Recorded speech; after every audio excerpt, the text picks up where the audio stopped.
চলেছি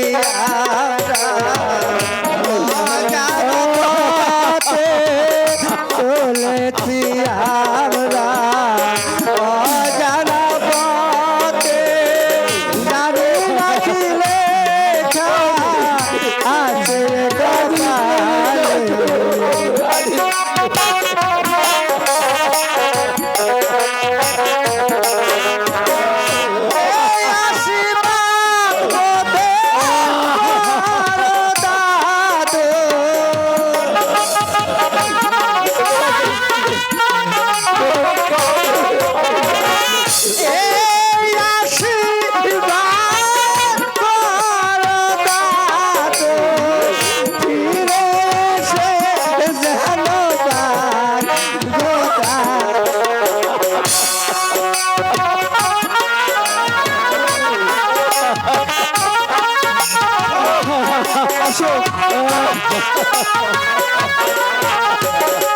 হৃদয়ের কালে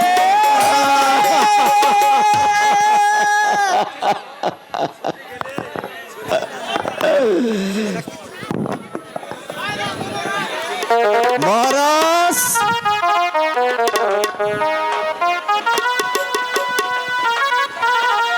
কি চাই তোমাদের? বর্তমান শাসন পদ্ধতির অনুসারে আপনাকে ও আপনার পরিবারবর্গ সহ কারাগারে যেতে হবে। তোমরা না আমার বিশ্বাসী ছিলে? আমরা এ রাজ্যের চাকর মাত্র মহারাজ। শাসনভার যার কাছে, শাসনভার যার কাছে তাদের আদেশই আমরা মানতে রাজি। প্রহরী বন্দি করো রাজাকে।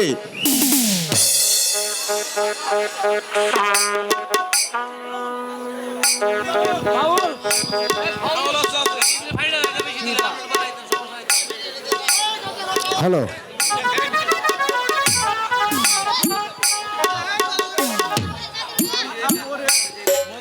থাম থাম রে মদমাতা, থাম থাম রে মদমাতা,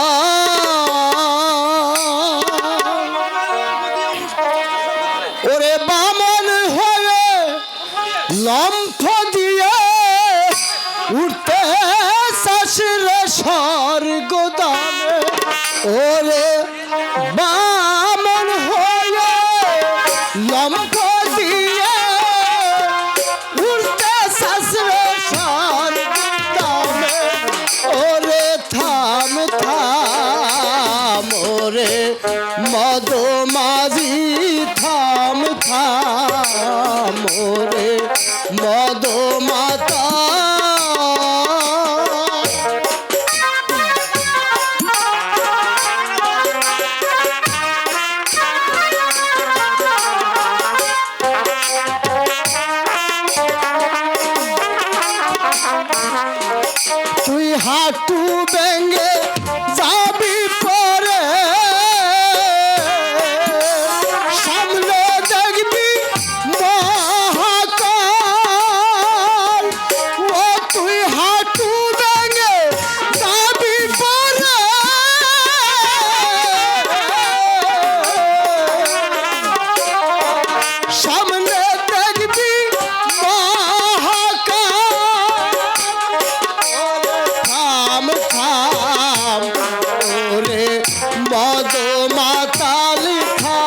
থাম ওরে মধুমাতা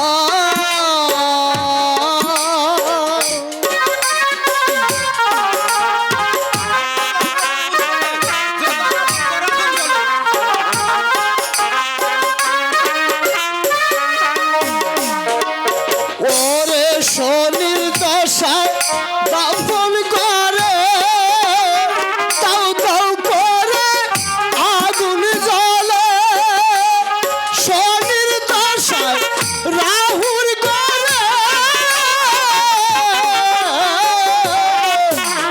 তাও তাও করে আগুন জ্বলে ও তুই পড়বি সেদিন আপন করে বুঝবি তোরা শ্বাসের দিনে থাম থাম ওরে মধুমাতালি থাম থাম ওরে মধুমাতা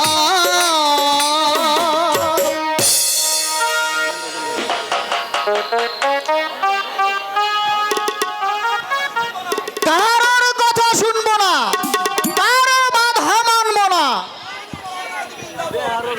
বলুন মহারাজ বৃন্দাবন তপন এবং আপনার পুত্রবধূ কোথায় তাদের বন্দি করতে হবে আমায় জিজ্ঞাসা করে কোনো লাভ নেই তোমরা খুঁজে দেখো বেশ তাই হবে মদন তুমি মহারাজকে নিয়ে এসো আমি খুঁজে দেখছি তারা কোথায় আছে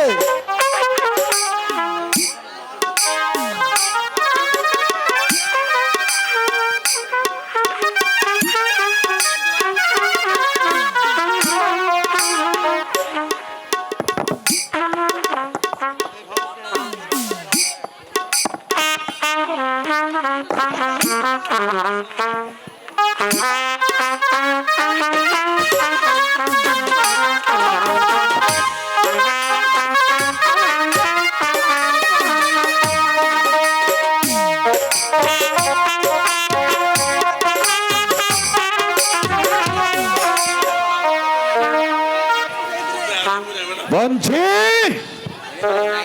আরে ওই বঞ্চি রতন রে কইয়া দে আমাগো দলে ফোনে ভাইয়ে যাওয়ার লাগিয়া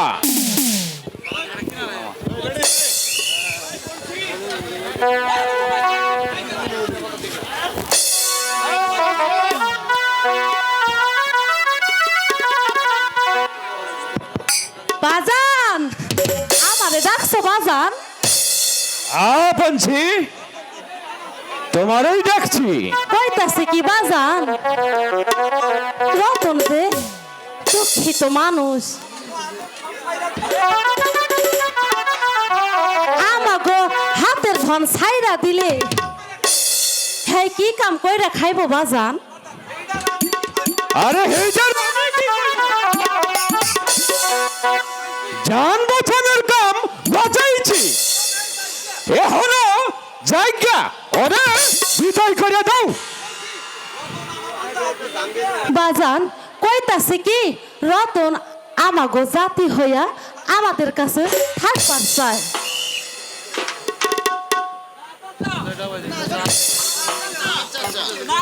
না চাচা আমরা বাইতর যাব ওই বেড়ায় কি কাম করবার পারবো সে আমাদের লগে থাকবার চায় হ্যালো বাজান তুমি যে সিটারে একেবারে মাতবর বানায়া দিছো সকল কথার মধ্যেই নকটা গলায়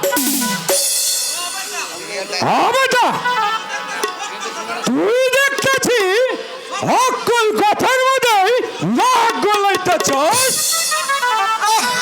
চাচা আমি কইতাইছিলাম কি থাম বেটা তোরে না কইছি চুপ থাকো না লইকা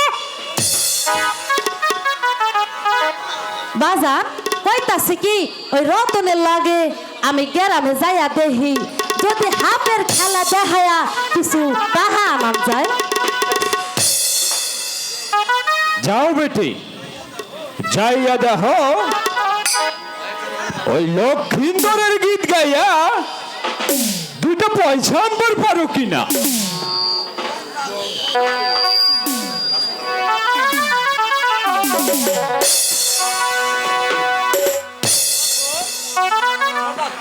রতন, তোমার গাও হাত দেখি ভালোই হয়েছে। মনে চাইলে তুমি এখন যাইবার পারো। কোথায় যাব সর্দার? কিভাবে ওর পরিচয়, কোথায় ঠিকানা, কে জানে? তোমরাই তো আমাকে বাঁচিয়েছো সর্দার, আমাকে প্রাণে মেরো না সর্দার।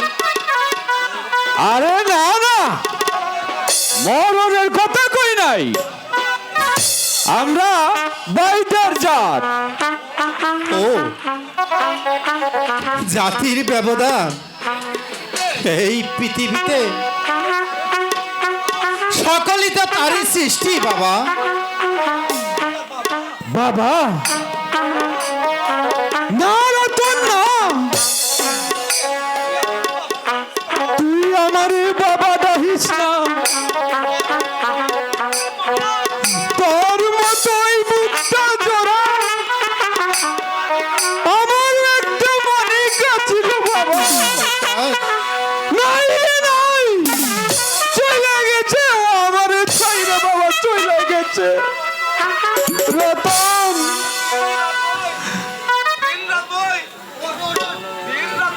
দিন যতই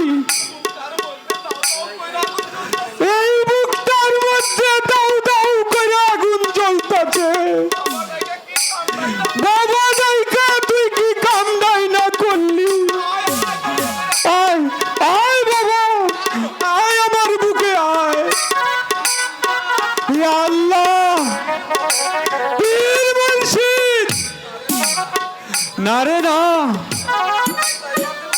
তরে আমি যাইবার দেব না।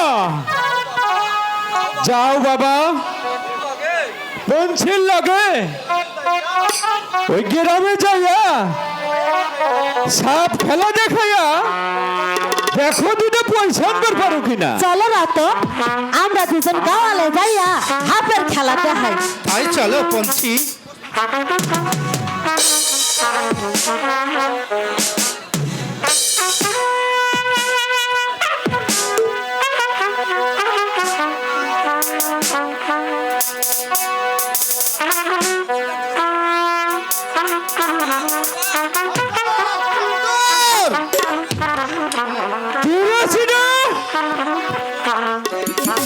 তোমার কথায় বিশ্বাস কইরা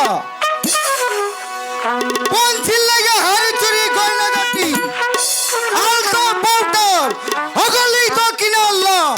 আর এখন তুমি পঞ্চিলে ওই রতনের লাগে গ্রামে পাঠাইয়া দিল, কামলা ভালো করলো না। কেন তুই কি কইবার চাস? আমি আর কি কইমু? এদিন পঞ্চি আমার মুখের উপরে কয় আমার লাগে বিয়া হইব না। আরে এটা আমি কি করব? তুই তো বেটা জান্নাত, আমার খানে আইছস পেন পেন করানোর লাইগা।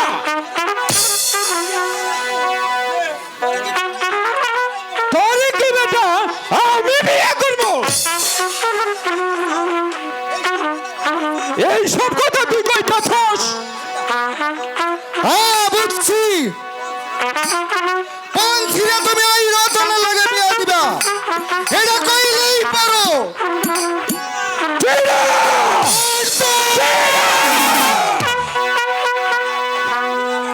কিরে বেটা, তুই আমার মোহর উপর জবাব দিতেছস? আজকাল ডরিয়া কথা কম না, তুমি না পাইতার অর্থর কি কইলি? ডরাইয়া কথা কবি না। তোর তোর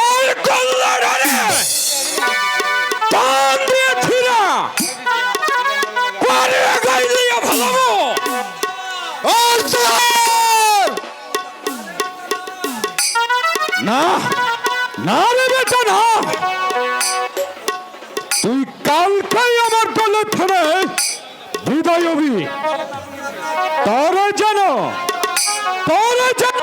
কালের মধ্যে আর না দেখি, কথাটা মনে রাখিস।